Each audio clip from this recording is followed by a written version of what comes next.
ಇದೆ ಅಂತಂದ್ರೆ ಅವ್ರು ಹೇಳ್ತಾರೆ ಸರ್, ಕೇಂದ್ರ ಸರ್ಕಾರದ ಏನು ಮಾನದಂಡಗಳಿದೆ ಅದರ ಆಧಾರದ ಮೇಲೆ ನಾವು BPL ಕಾರ್ಡನ್ನು ಇದನ್ನ ಮಾಡ್ತಾ ಇದ್ದೀವಿ, ಪ್ಯೂರಿಫೈ ಮಾಡ್ತಾ ಇದ್ದೀವಿ ಅನ್ನುವಂಥದ್ದು. ಅಲ್ಲ, ಕೇಂದ್ರ ಸರ್ಕಾರದ ಮಾನದಂಡದ ಮೇಲೆ ಮಾಡ್ರಿ ಅಂತ ನಾವು ಹೇಳ್ತಾ ಇದ್ದೀವಿ. ಕೇಂದ್ರ ಸರ್ಕಾರದ ಮಾನದಂಡದ ಮೇಲೆ ಸರಿಯಾಗಿ ಮಾಡ್ರಿ. ಮತ್ತು ನೀವು ನಿಮ್ಮ ಗೃಹಲಕ್ಷ್ಮಿ ಮತ್ತು ಇತರೆ ಸ್ಕೀಮ್ಗಳನ್ನು ತಪ್ಪಿಸ್ಲಿಕ್ಕೆ ಇದನ್ನು ಕೇಂದ್ರದ ಮಾನದಂಡ ಉಪಯೋಗ ಮಾಡ್ಕೊಳಕ್ಕೆ ಹೋಗ್ಬೇಡ್ರಿ. ಇವತ್ತು ಅವ್ರಿಗೆ ಇಷ್ಟು ದಿವಸ ಆದಮೇಲೆ ನಾವು ಬರೋದು ಭಾಳ, ನಾವು ಗೈಡ್ಲೈನ್ಸ್ ಕೊಟ್ಟು ಭಾಳ ದಿವಸ ಆಯಿತು, ಇವತ್ತು ಜ್ಞಾನೋದಯ ಅವ್ರಿಗೆ. Okay, any how still politics ಸಂಬಂಧ ಪಾಲಿಟಿಕ್ಸಿಗೆ ನಾನು ಕ್ರಿಟಿಸೈಸ್ ಮಾಡೋದಿಲ್ಲ. I am not Congress person. ನಾವು ಮೂಲತಃ ಒರಿಜಿನಲ್ BJP. ನಾನು ಒಟ್ಟು ಬಡವರು ಮತ್ತು ದೇಶದ ಪರವಾಗಿನ ಚಿಂತನೆ ಮಾಡೋವನು. ಹಾಗಾಗಿ ಅವರು ಸರಿಯಾಗಿ ವೆರಿಫೈ ಮಾಡಲಿ. ಬಟ್ ಇದರಲ್ಲಿ ಏನಾಗ್ತಾ ಇದೆ ಅಂತಂದರೆ, ನನಗೆ ದೂರುಗಳು ಬರ್ತಾ ಇರೋದು ಏನಂತಂದರೆ, ಈ ಸ್ಥಿತಿವಂತರು ಇವರ ಹೆಸರಿನಲ್ಲಿ ಬಡವರದ್ದು, ನಿಜವಾದ ಬಡವರದ್ದು ತೆಗಿತಾ ಇದ್ದಾರೆ. ಯಾರು ಬಲಾಢ್ಯರಿದ್ದಾರೆ ಅವ್ರದ್ದು ಉಳಿತಾನೆ ಇದ್ದಾವೆ. ಇದು ಆಗಬಾರ್ದು. ಇದು ನಾನು ನಿನ್ನೆ ಮುನಿಯಪ್ಪನವರು ಒಂದು ಮದುವೆಯಲ್ಲಿ ಸಿಕ್ಕಿದ್ರೆ ನಾನು ಅವ್ರಿಗೆ ಇದನ್ನು ಹೇಳಿದ್ದೇನೆ. I am not criticising. ಯಾಕಂದರೆ ಇದು ಪ್ಯೂರಿಫಿಕೇಷನ್ ಆಗಬೇಕಿದು. ನಾವು ಕೇಂದ್ರ ಸರ್ಕಾರ ನಾವು ಹೇಳಿದ್ದು ಸತ್ಯ ಇದೆ, ಪ್ಯೂರಿಫಿಕೇಷನ್ ಮಾಡಿರಿ. ಯಾಕಂದರೆ ಇಂಟರ್ನ್ಯಾಷನಲ್ ಮಾನಿಟರಿ ಫಂಡ್ ಪ್ರಕಾರ ಭಾರತದ ನೀತಿ ಆಯೋಗದ ಫಿಗರನ್ನು ಇವರು ನೀವೇ ಹೇಳಿ ಮಾಡಿಸಿದ್ದು ಅಂತ ಆರೋಪ ಮಾಡಬಹುದು.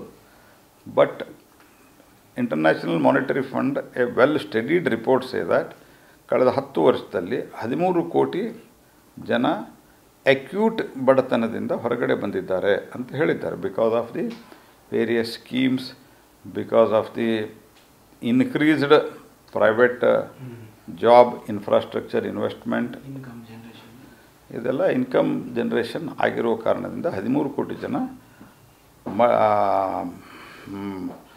ಅಕ್ಯೂಟ್ ಬಡತನದಿಂದ ಹೊರಗಡೆ ಬಂದಿದ್ದಾರೆ ಅನ್ನುವಂಥದ್ದು ರಿಪೋರ್ಟ್ ಬಂದಿದೆ. ಇದರ ಆಧಾರ ನೀತಿ ಆಯೋಗದ ಪ್ರಕಾರ 25 ಕೋಟಿ ಇದೆ ಅದು. ಸೊ ಇದರ ಆಧಾರದ ಮೇಲೆ ಕಮ್ಮಿ ಆಗಬೇಕು. ಕರ್ನಾಟಕ ಸರ್ಕಾರದಲ್ಲಿ ಭಾಳ ದೊಡ್ಡ ಪ್ರಮಾಣದಲ್ಲಿ ಮತ್ತು ಇಡೀ ದೇಶಾದ್ಯಂತನೂ ಕೂಡ ಭಾಳ ದೊಡ್ಡ ಪ್ರಮಾಣದಲ್ಲಿ BPL ಕಾರ್ಡ್ ಇದ್ದಾವೆ. ಕರ್ನಾಟಕದಲ್ಲಿ 80% ಇದ್ದಾವೆ ಅಂತ ಮುನಿಯಪ್ಪನವ್ರ ಸ್ಟೇಟ್ಮೆಂಟ್ ಇದೆ. ನಾನು 80% BPL ಕಾರ್ಡ್ ಇದೆ. ಅಂದರೆ 20% ಮಂದಿ ಅವರು ಅಂದರೆ 80% ಬಡವರು ಇದ್ದಾರೆ ಅಂತ. ಸೊ ಅದಕ್ಕೆ I advise only to them, ಇದನ್ನು ಈಗ ನೀವು ನಿಮ್ಮ ಗ್ಯಾರಂಟಿಗಳಿಗೆ ನಿಮ್ಮ ಗ್ಯಾರಂಟಿಗೆ ದುಡ್ಡಿಲ್ಲ ಅನ್ನೋ ಕಾರಣಕ್ಕೆ ಕೇಂದ್ರ ಸರ್ಕಾರದ ಹೆಸರು ಬಳಸ್ಕೋಬೇಡ್ರಿ. ಸರಿಯಾದ ಮೆಕ್ಯಾನಿಸಮನ್ನು ಉಪಯೋಗ ಮಾಡಿಕೊಂಡ್ರೆ, ಟೆಕ್ನಾಲಜಿಯನ್ನು ಉಪಯೋಗ ಮಾಡಿಕೊಂಡು ನಾವು ಕ್ರೈಟೀರಿಯಾನು ಕೊಟ್ಟಿದ್ದೀವಿ. ಏನೇನು ಕ್ರೈಟೀರಿಯಾ ಇರಬೇಕು ಮತ್ತು ಯಾವ್ಯಾವ ನೀವು ಡಾಟಾ ಕಂಪೇರ್ ಮಾಡಬೇಕು ಇದನ್ನೆಲ್ಲ ನಾವು ಹೇಳಿದ್ದೀವಿ. ಅದರ ಆಧಾರದ ಮೇಲೆ ಸರಿಯಾಗಿ ಮಾಡಿರಿ ಮತ್ತು ಟೆಕ್ನಾಲಜಿ ಉಪಯೋಗ ಮಾಡ್ಕೊಂಡು ಮಾಡಿರಿ.